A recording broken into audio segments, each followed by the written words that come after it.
Dumelang ditsala, leina la me ke Malome Thabiso. Gompieno re tlo go ithuta ka dipopego ka puo ya Setswana, shapes in Setswana. A re simololeng. Triangle, khutlo tharo.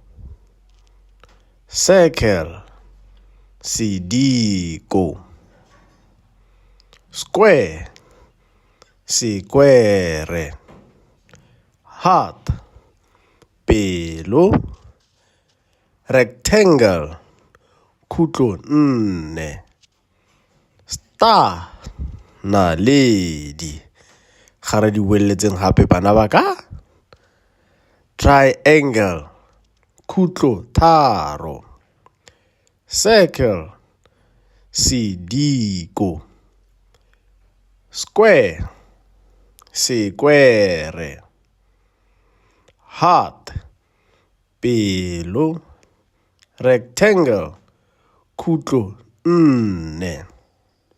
Star, naledi.